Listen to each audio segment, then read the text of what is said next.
Rajnagar block रे आसंता 15 तारिख ठारू 17 तारिख पर्यंत प्रज्ञान मिशन आनुकूल्य रे 3 दिन धरी गीता ज्ञानयज्ञ राजनगर हाईस्कूल पड़ियाठारे अनुष्ठित हेब।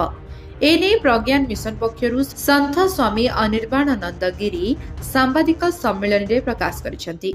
ए 3 दिन मानकरे संध्या 5:30 रु 6:30 पर्यंत भजन समारोह अनुष्ठित हेब। संध्या 6:30 रु राति 8:30 पर्यंत गीता सत्संग अनुष्ठित हेब। 15 और 16 तारिख दिन स्वामी नित्य प्रेमानंद गिरी गीता सत्संग रे अंशग्रहण करिवे। 17 तारिख मंगलवार दिन उद्यापन पर्व रे परमहंस स्वामी प्रज्ञानानंद जी महाराज 80 वचन प्रदान करिवे। 16 तारिख सोमवार दिन सकाळ 8टा समय रे गोसिंगा गाँ स्थित गार्तेश्वर मंदिर प्रांगण रे क्रियायोग दीक्षा कार्यक्रम रखा जाइतिबार सूचना दिया जाइछि। हरिओम। आसंता 15, 16 एवं 17 तारिख 3 दिन धरी राजनगर हाईस्कूल परियाड़े गीता ज्ञान यज्ञ अनुष्ठित हब। प्रज्ञान मिशन द्वारा यह आयोजन करा जाइछि।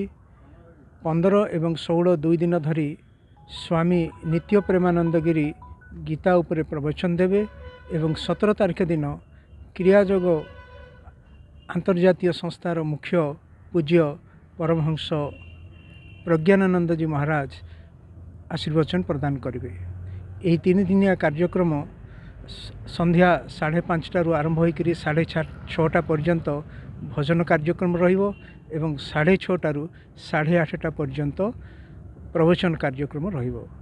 कार्यक्रम शेष रे 3 दिन धरी लोकमानक पई प्रसाद सेवन व्यवस्था अच्छी। 16 तारिख दिन सकाळ 8 घटिका समय जो माने क्रियायोग साधन कौशल शिखा चाहिए से दीक्षार व्यवस्था अच्छी एवं दीक्षा पर साधन कौशल शिखेवा व्यवस्था करा जिवो।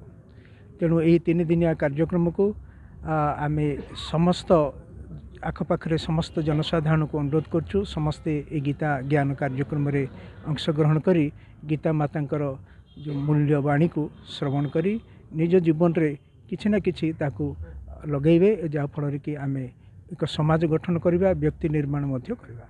राजनगरु Dhirendra Mallick report live live Odia.